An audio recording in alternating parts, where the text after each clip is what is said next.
जोरहाट के निमाटी घाट में कल हुए भयंकर नौका हादसे के बाद अब तक 87 लोगों को स्थानीय लोगों की मदद से अभियान दल ने बचा लिया है। वहीं 2 लोग अभी भी लापता बताए जा रहे हैं, जिनकी खोज में लगातार अभियान चलाया जा रहा है। और इस बीच नौका हादसा में जान गंवाने वाली परिमिता दास का पार्थिव शरीर गुवाहाटी के काहिलीपाड़ा स्थित उसके घर पर लाया गया है, जहां उनको श्रद्धांजलि दी जा रही है।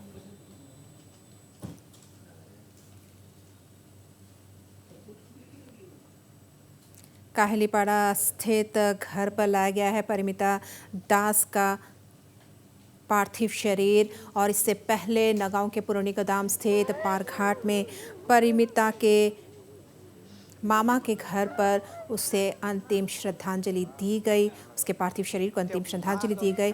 आपको बता दें कि दरअसल कुछ दिन पहले ही अपनी मां के साथ परिमिता अपने मामा के घर गई थी। गमगीन माहौल में सभी ने परिमिता को आखिरी विदाई दी और इस बीच परिमिता के पार्थिव शरीर को गुवाहाटी के काहिलीपाड़ा स्थित उसके निवास पर लाया गया है।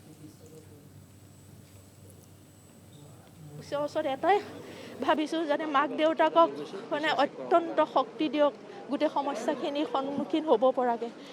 সৰুৰ পৰাই আমি পাইছোঁ, একেলগতে মোৰ ল'ৰাৰ লগত পঢ়িছিলে, আমি সৰুতে একেলগতে সিহঁতি আছিলে খেলি ধূলি।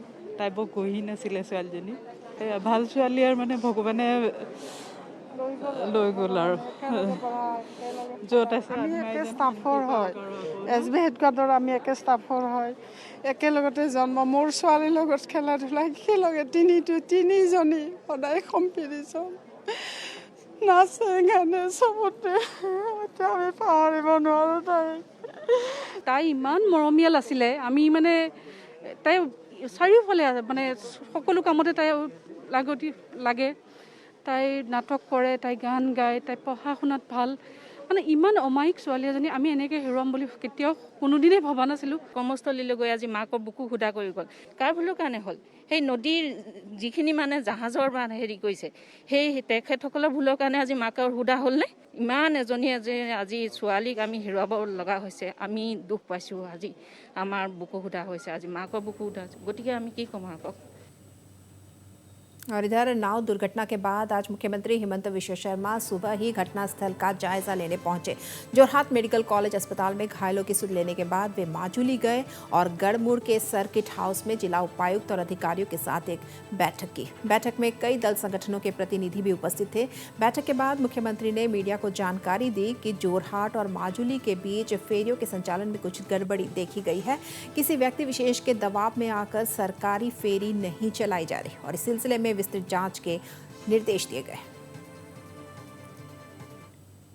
এই দুৰ্ঘটনাৰ পিছত কেইবাটাও নতুন কথা পোহৰলৈ আহিছে যে ব্যক্তিগত কাৰোবাৰ হেঁচাত চৰকাৰী জাহাজবোৰ বন্ধ হৈ যায় বা চৰকাৰী জাহাজবিলাকে চলিলেও তেওঁলোকৰ টাইমিংবিলাক ভুল কৰি দিয়া হয় যাতে মানুহ নাহে। এনেকুৱা বিভিন্ন ধৰণৰ অভাৱ অভিযোগৰ কথা ৰাইজে মোক অৱগত কৰিছে আৰু এই গোটেইবিলাক প্ৰতিকাৰৰ ব্যৱস্থা আমি হাতত ল'ম। মাজুলী যোৰহাট দলঙৰ নিৰ্মাণৰ বিষয়ে ইতিমধ্যে কন্ট্ৰেক্টৰে আমাক ড্ৰয়িং ছাবমিট কৰিছে। 3 মাহ লাগিব ড্ৰয়িংখিনি পৰীক্ষা কৰি টেকনিকেলি ক্লিয়াৰ কৰাৰ পৰা। নৱেম্বৰ মাহত এই দলঙৰ নিৰ্মাণৰ কাম ফিজিকেলি আৰম্ভ হ'ব আৰু 4 বছৰৰ ভিতৰত দলঙৰ নিৰ্মাণৰ কাম সমাপ্ত কৰা হ'ব। मुख्यमंत्री ने बताया कि 2-3 दिन के भीतर ही माजुली जोरहाट फेरी संचालन को लेकर सामने आई गड़बड़ी को दूर कर उचित व्यवस्था की जाएगी। फेरी घाटों में फेरी के संचालन को कैसे सहज बनाया जा सकता है, इस विषय में गुवाहाटी में अधिकारियों के साथ चर्चा के बाद ही आवश्यक कदम उठाए जाएंगे।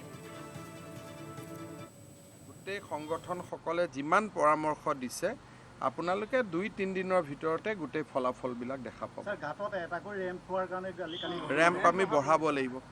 খালি কি হয় অলপ খহনীয়াৰ কাৰণে জায়গাবিলাক পৰিৱৰ্তন হৈ থাকে। ডিপাৰ্টমেণ্টে হয়তো টকা পইচা খৰচ কৰিবৰ কাৰণে বা বাজেটৰ অসুবিধা হয়। এই গোটেইখিনি মই গুৱাহাটীত আজি গৈ বহি ডিপাৰ্টমেণ্টৰ অফিচাৰখিনি মাতি আনি ঠিক কৰি দিম যে টকা পইচা যিয়ে খৰচ নহওক কিয় সব জায়গাত মিনিমাম 2টা চালামি থাকিব লাগে। এইটো মই ব্যৱস্থা কৰিম।